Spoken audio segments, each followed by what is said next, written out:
C'est un château qui naît en fait en 1137, c'est 50 ans avant le Louvre, c'est 500 ans avant Versailles. Donc c'est un château qui naît très tôt, et c'est un château dont l'histoire se prolonge bien au-delà de celle de Versailles par exemple, bien au-delà de la Révolution jusqu'au Second Empire.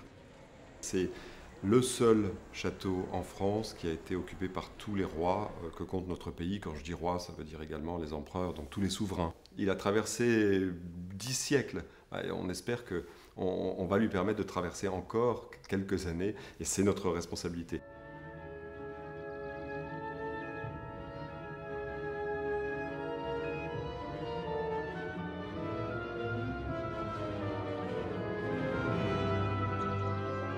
Et quant au théâtre, il a été fermé après le Second Empire, et c'est un lieu qui a été tout simplement oublié.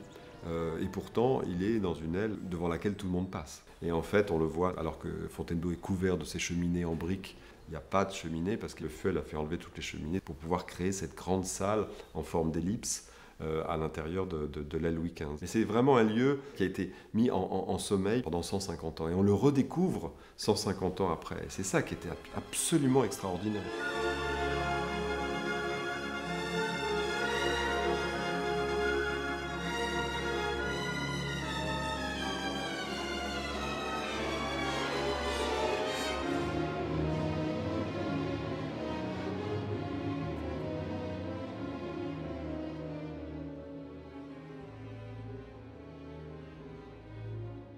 Il y a plusieurs étapes qui s'enchaînent, elles sont assez naturelles, on retrouve ça dans toutes ces grandes restaurations. D'abord les structures, il fallait d'abord s'assurer de la stabilité de l'édifice. La deuxième, c'est de s'intéresser évidemment à la salle elle-même, à ses décors, aux dorures qui sont extrêmement nombreuses, un décor très chargé, aux dorures et aux peintures, notamment à la corbeille de fleurs qui entoure la première galerie.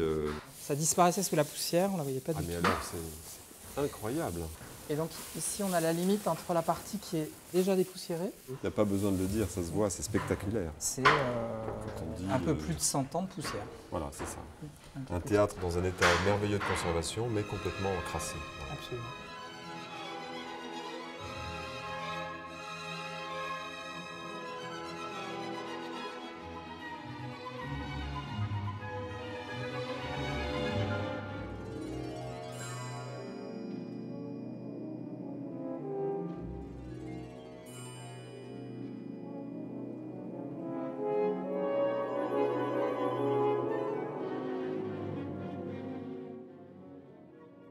En parallèle, on a travaillé sur le mobilier. Tout le mobilier est présent, comme à Fontainebleau, tout le mobilier est présent.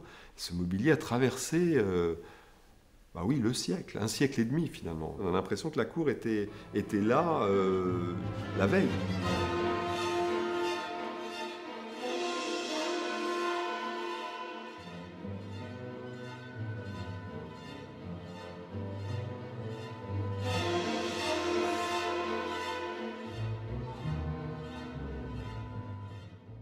Je n'oublie pas le plafond. On va recoller les morceaux qui sont aujourd'hui désagrégés de cette toile. Ça a toujours beaucoup intrigué cette toile qui pend comme ça. Et ça tient à des problèmes de mise en œuvre au départ. C'est-à-dire qu'on a une toile qui est collée sur le plafond de plâtre. Et en fait, il y a dû y avoir un certain nombre de cloques qu'ils n'ont pas réussi à recoller complètement. Ouais. Et donc, ils y sont allés avec délicatesse, avec des grands coups de cutter. Pour crever les cloques. Ils ont mis en place une colle qui devait être différente de la colle de l'autre colle. Et c'est cette colle qui n'a pas tenu. Alors c'est une opération très lourde qu'on n'entreprend pas maintenant, qui a nécessité des années et des années d'études. Le point déclencheur de tout ça, ça a été le mécénat d'Abu Dhabi, qui apporte, en tout cas pour la première tranche qui va être inaugurée en 2014, 5 millions d'euros. 5 millions d'euros, ça nous permet de restaurer la salle elle-même et puis ses accès. On espère bien que par la suite, on pourra restaurer la scène et puis les niveaux supérieurs. On ne s'attend absolument pas à trouver dans ce lieu un théâtre de cette dimension et de cette somptuosité. Alors, ça sera évidemment beaucoup plus important lorsqu'il aura été restauré.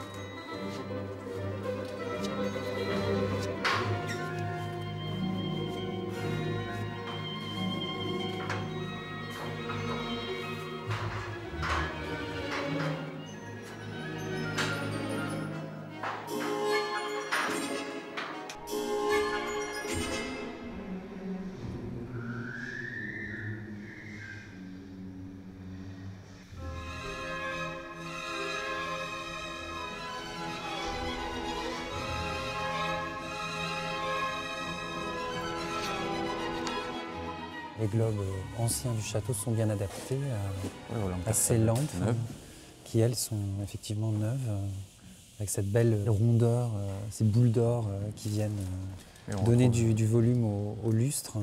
Tous les bronzes sont originaux, sauf quelques petits culots. Il y en a 5 qui étaient manquants et certains étaient déformés puisque le lustre s'est écrasé en 1926, donc il y a eu pas mal de casses, de déformations. C'est un lustre qui est le lustre installé fin de l'année 1854, début de l'année 1855 dans le théâtre, qui est une réalisation effectuée pour cette salle.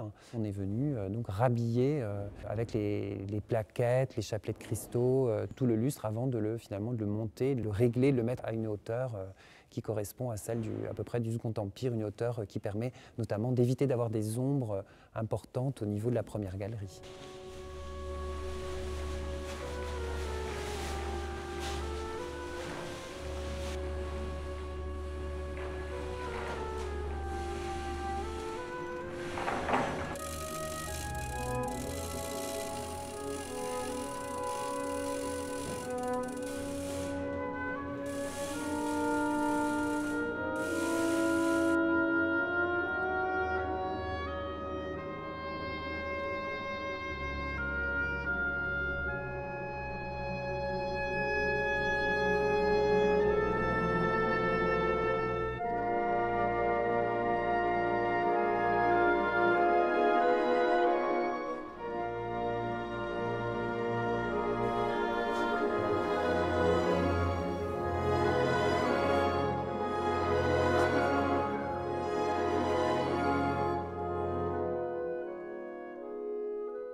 Pour le mobilier, j'ai beaucoup insisté pour conserver effectivement au maximum les étoffes anciennes. Toutes ces chaises capitonnées étaient très sales, mais d'un point de vue structure, d'un point de vue présentation, elles étaient tout à fait présentables, j'allais dire. Il fallait nettoyer, rafraîchir pour effectivement faire disparaître cette gangue de poussière.